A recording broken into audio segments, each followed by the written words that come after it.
రాహుల్ గాంధీ గారు being opposition leader ఢిల్లీలో air pollution దాని మీద ప్రధానమంత్రి ఢిల్లీలో ఏం పట్టించుకుంటలేడు కాబట్టి రేపు పార్లమెంటులో డిబేట్ పెడతా ఈ పొల్యూషన్ ఎంతకాలం చిల్డ్రన్స్ కు దీనికి ఎఫెక్ట్ అవుతుంది అని ఆలోచన చేసి పార్లమెంట్ లో బిల్లు పెట్టడానికి ఆయన నిర్ణయం తీసుకున్నాడు. చాలా సంతోషం. చాలా ఏండ్ల నుంచి నేను పార్లమెంట్ మెంబర్ గా ఉన్నప్పటి నుంచి చూస్తున్నా, డే బై డే ఢిల్లీ అంతా ఎయిర్ పొల్యూషన్ అవుతున్నది. కనుక రాహుల్ గాంధీ గారు బీయింగ్ అపోజిషన్ లీడర్ గా ఆయన ఒక చక్కటి కార్యక్రమం తీసుకున్నాడు. దీనితో పాటు as a OBC MPs convener గా గతంలో కొట్లాడి ఆనాడు ఉన్నటువంటి పరిస్థితుల్లో ఓబీసీలకు ఐఐటీల ఐఐఎంలో రిజర్వేషన్ లేదని కొట్టేసిర్రు. అప్పుడు నేను సోనియా గాంధీ దగ్గరికి వెళ్ళిన, madam we are coming from the local area, local language Telugu, Malayalam, Kannada అన్ని భాషలో మేము మాట్లాడతాము. కానీ టాలెంట్ అనేది ఎవరి సొత్తు కాదు. ఐఐటిలో all India institute of medical sciences లో మాకు కూడా అవకాశం ఇవ్వాలని మేము కోర్టుకు పోతే సుప్రీం కోర్టు కొట్టేసింది.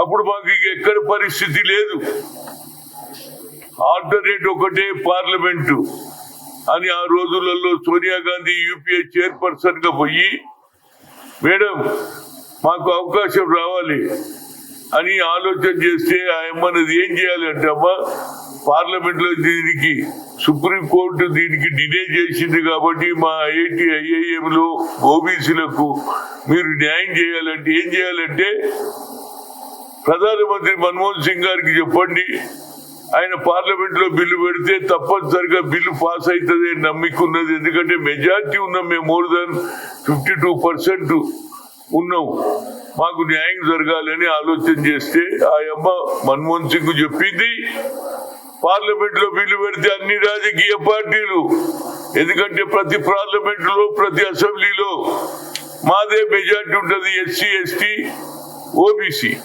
కనుక వాళ్ళు అన్నారు ఓబీసీలకు మనం వ్యతిరేకం చేస్తే తప్పనిసరిగా దీనికి శిక్ష అనుభవిస్తుందని ఆనాడు ఉన్నటువంటి పార్లమెంట్ మెంబర్లు లల్లు ప్రసాద్ యాదవ్ గాని, అదేవిధంగా శరద్ పవార్ గారు కానీ అందరు కూడా, ఇంక్లూడింగ్ మమతా బెనర్జీ అందరు కూడా మాకు మద్దతు ఇచ్చిండ్రు. ఆ బిల్లు పాస్ అయింది. ఒక్కొక్కడు ఐఐటి చదివిన ఇంజనీర్లు 1,20,000 జీతాలు, అదేవిధంగా all India institute medical sciences లో డాక్టర్లు ఇస్తున్నారు. కనుక నేను ఇవాళ రిక్వెస్ట్ చేస్తూ రాహుల్ గాంధీకి లెటర్ రాసిన, సార్ మీరు ఒక మంచి పని చేస్తున్నారు బీయింగ్ అపోజిషన్ లీడర్.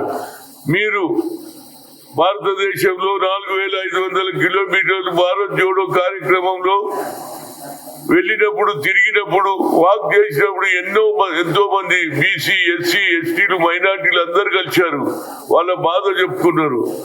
అప్పుడు ఆయనకు తెలిసింది ఎస్సీ ఎస్టీలకి అన్యాయం జరుగుతలేదు, అందరికంటే ఎక్కువ ఓబీసీలకు జరుగుతుంది అని. ఏమన్నాడు, we come to the power we will conduct caste wise census, జితిన ఇచ్చేదారి ఉత్తి భాగీదారి అన్నాడు. కాబట్టి నా ఉద్దేశంలో తప్పనిసరిగా ఈ పార్లమెంట్ సమావేశంలో, వింటర్ సమావేశంలో 9th షెడ్యూల్ మీటింగ్ పెట్టాలని రాహుల్ గాంధీ గారిని కోరుతున్నా. ఎందుకంటే నేను గతంలో యూపీఏ చైర్పర్సన్ ఆశీర్వాదం వల్ల ఆ బిల్లు పాస్ అయింది, మా పిల్లలకంతా ఉద్యోగాలు వస్తున్నది. ఇవాళ దేశం మొత్తంలో ఒకటే సోషల్ జస్టిస్ జరగాలని ఆలోచన అందరికి వచ్చింది. అదే విధంగా రాహుల్ గాంధీ గారు we come to the power will conduct cost sense అన్నాడు, జితిన హిస్సేదారి ఉత్తి భాగీదారి అన్నాడు. కాబట్టి ఈ పార్లమెంట్ 9th ఈ శీతాకాల సమావేశంలో ఓబీసీ బిల్ పెట్టాలి. 9th షెడ్యూల్ లో పెడితే తప్పనిసరిగా న్యాయం జరుగుతుంది. ఎందుకంటే అగ్రకులాలు ఉన్నటువంటి ఇందిరాగాంధీ భూ సంస్కరణ అమలు చేసి దున్నేవాడికే భూమి అని ఎంతో 20 అంశాల కార్యక్రమం పెట్టిన తల్లి, అదే అడుగుజాడల్లో నడుస్తున్నటువంటి రాహుల్ గాంధీ గారు ఇవాళ ఆ బిల్లు పెడితే మాకు న్యాయం జరుగుతుంది. ఎందుకంటే ఇక్కడ జరిగింది ఏదో మా పత్రికా మిత్రులకు తెలుసు.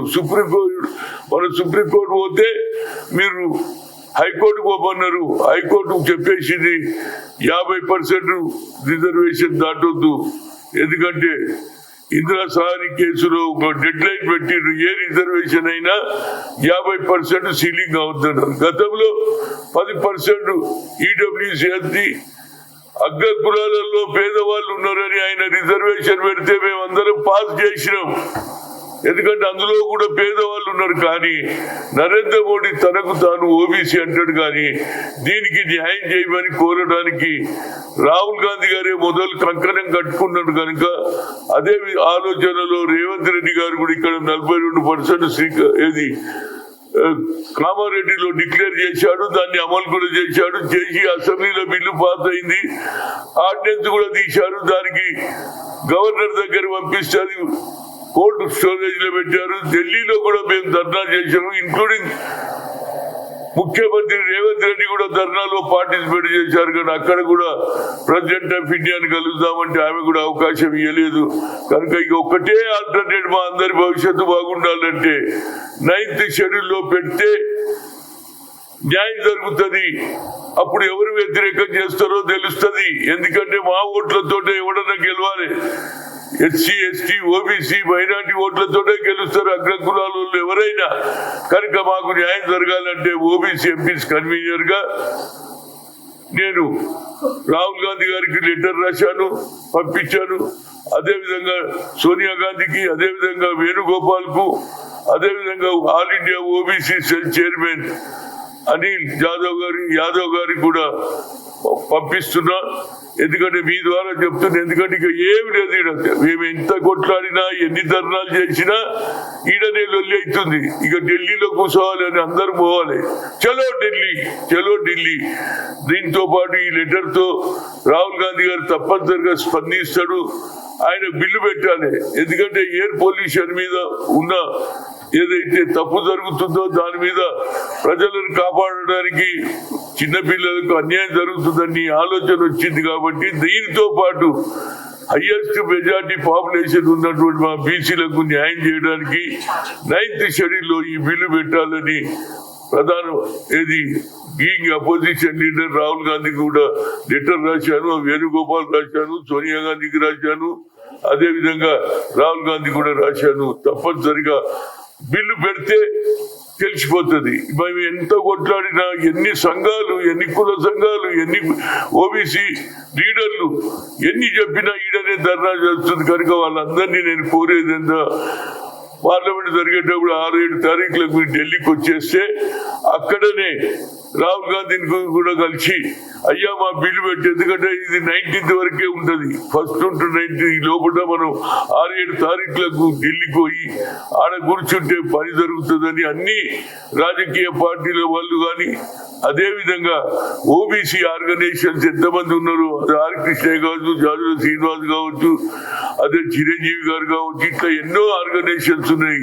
అందరం పోదాం, ఢిల్లీలో కూర్చుందాం, న్యాయం చేద్దాం. ఎందుకు ఇక్కడ ఏది చేసినా నడిచేటట్లేదు. ఎందుకంటే ఒకటే సీలింగ్ అంటున్నారు. కానీ 10% వాళ్ళకి ఇచ్చినప్పుడు మేము ఎక్కడ కూడా అబ్జెక్షన్ చేయలేదు. మాకు ఎందుకు అన్యాయం చేస్తారు? 76 ఏళ్ళు అయింది స్వాతంత్రం వచ్చి, ఇప్పటికీ కూడా మాకు అన్యాయం జరుగుతాయి. ఎట్లా మా పిల్లల భవిష్యత్తు ఇట్లనే ఉంటుందా?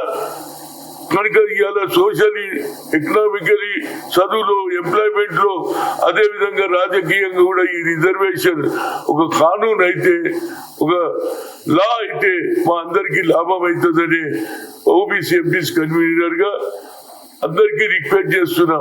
ఈసారి రాకపోతే ఇక మన జీవితాంతం ఇదే ఉద్యోగం ఉంటుంది. కాబట్టి నరేంద్ర మోడీ తప్పనిసరిగా స్పందించాలని, నరేంద్ర మోడీ కూడా ఓబీసీ కాబట్టి ఆయన న్యాయం చేయాలని, అయితే ఓబీసీ ఎంపీస్ ఇప్పటి వరకు ఏం చేయలేదు, ఇదన్నా చేయమని ఆయన కోరుతున్నా. అదేవిధంగా ఆల్ పార్టీ వాళ్ళు కూడా మాకు సహకరించాలి. అందరి ఇళ్లకు పోదాం, వాళ్ళు దండం పెడదాం, అవసరం అనుకుంటే కాలు మొక్కుదాం. వచ్చే తరం వారికి గురించి మనం ఎంత సాక్రిఫైస్ చేసినా అది మనకు న్యాయం జరుగుతుంది. అదేవిధంగా తెలంగాణ గురించి ఎంతో మంది ప్రాణాలు అర్పించారు కాబట్టి తెలంగాణ వచ్చింది. అదే విధంగా ఈ ఓబీసీ ఉద్యమం ఇక్కడ కాకుండా మనం ఢిల్లీలో అందరు పార్లమెంట్ లో కలుద్దాం, అందరు చీఫ్ మినిస్టర్ కలుద్దాం, రాహుల్ గాంధీ గారిని కూడా కలుద్దాం. దానికి తప్పనిసరిగా మా ముఖ్యమంత్రి గారు, అదే విధంగా బట్టి విక్రమార్క గారు, అదే విధంగా ఓబీసీ మినిస్టర్ అయినటువంటి పొన్నం ప్రభాకర్ గారు అందరూ కూడా ఢిల్లీలో ఒత్తిడి తేవాలి. అప్పుడే మాకు న్యాయం జరుగుతుంది. ఇక్కడ ఏం జరగదు. మనం ఏం చేసినా ఈ లోకల్ బాడీలో ఏం జరుగుతుందో మీకు తెలుసు. దాని గురించి నేను ఏం మాట్లాడాలి. ఇక లాభం జరగాలి. ఫైనల్ గా మా జీవితంలో ఒక అడుగు ముందుకు వేయాలంటే 9th షెడ్యూల్లో పెడితేనే మాకు న్యాయం జరుగుతుంది, న్యాయం జరుగుతుంది, న్యాయం జరుగుతుందని మీడియా ద్వారా తప్పనిసరిగా మీరు బాగా ఇది పబ్లిసిటీ చేస్తే అన్ని జిల్లాలకు వెళ్ళి కూడా జనం వస్తారు ఢిల్లీకి. దానికి రావాలని కోరుతున్నా. ఎందుకంటే ఎట్లనన్నా 14 నాడు ఏది ఓడిచోరి మీటింగ్ కూడా రావాలని వేణుగోపాల్ గారు చెప్పారు. కాబట్టి దీంతో పాటు దానికంటే ముందు అందరు ముందే వచ్చేసేస్తే రెండుటి కూడా అన్నిటికంటే ముఖ్యంగా మనకు కూడా న్యాయం జరుగుతుంది. ఉమ్మడి చోరీలో కూడా అన్యాయం జరిగిందని రాహుల్ గాంధీ చేసినటువంటి ఏదైతే ఆలోచనను 14 నాడు ఆల్ పార్టీలు వస్తున్నాయి. మనం 7 నుంచి 14, 15 వరకు కూడా అన్నీ కూర్చుందాం. ఈ లోపల రాహుల్ గాంధీ గారిని బిల్లు పెట్టడానికి మనం శాయశక్తుల కృషి చేద్దాం. ఎందుకంటే ఇప్పుడు కాకపోతే ఎప్పుడు కాదు. అందుగురించి ఈ లెటర్ రాసిన ఏమని రాసినంటే రాహుల్ గాంధీ గారు మీరు కన్యాకుమారి నుంచి కశ్మీర్ నడిచి 4500 కిలోమీటర్లు మీరు ఇచ్చిన స్ఫూర్తితో ఇక్కడ రాష్ట్ర ప్రభుత్వం 42% ఇచ్చింది. అసెంబ్లీలో బిల్లు పాస్ చేసింది. కానీ ఆర్డినెన్స్ తీస్తే గవర్నర్ గారు కోర్టు స్టోరేజ్ చేస్తారు. ఢిల్లీకి పోతే ఢిల్లీలో కూడా ఏం జరగదు. అక్కడ కూడా ముఖ్యమంత్రి ధర్నా చేశారు. అందుగురించి బట్టి విక్రమార్క ముఖ్యమంత్రి అందరూ కూడా తప్పనిసరిగా ఢిల్లీలో వచ్చి మనం తాడో పేడో తెలుసుకోవాలి. లేకపోతే ఇప్పుడు రాకపోతే ఎన్నడూ రాదు. మనం ఎంత కొట్లాడినా కోర్టులు మనకు వ్యతిరేకంగా ఉన్నాయి. 50% సీలింగ్ అంటున్నారు. దీన్ని అధిగమించాలంటే 9th షెడ్యూల్లో రాహుల్ గాంధీ గారు పార్లమెంట్ లో బిల్లు పెడితే అప్పుడు మనకు న్యాయం జరుగుతుంది. ఎందుకంటే నరేంద్ర మోడీ కూడా ఓబీసీ కాబట్టి న్యాయం ఇప్పటి వరకు అయితే ఏం చేయలేదు. ఫ్యూచర్ లో ఆయన న్యాయం చేస్తారు. అగ్రకులాలు ముందుకు వస్తున్నారు. బీసీలకు రిజర్వేషన్ అన్యాయం జరిగిందని కనుక నువ్వు ఓబీసీ ప్రధానమంత్రిగా న్యాయం చేయాలని కోరుతున్నా.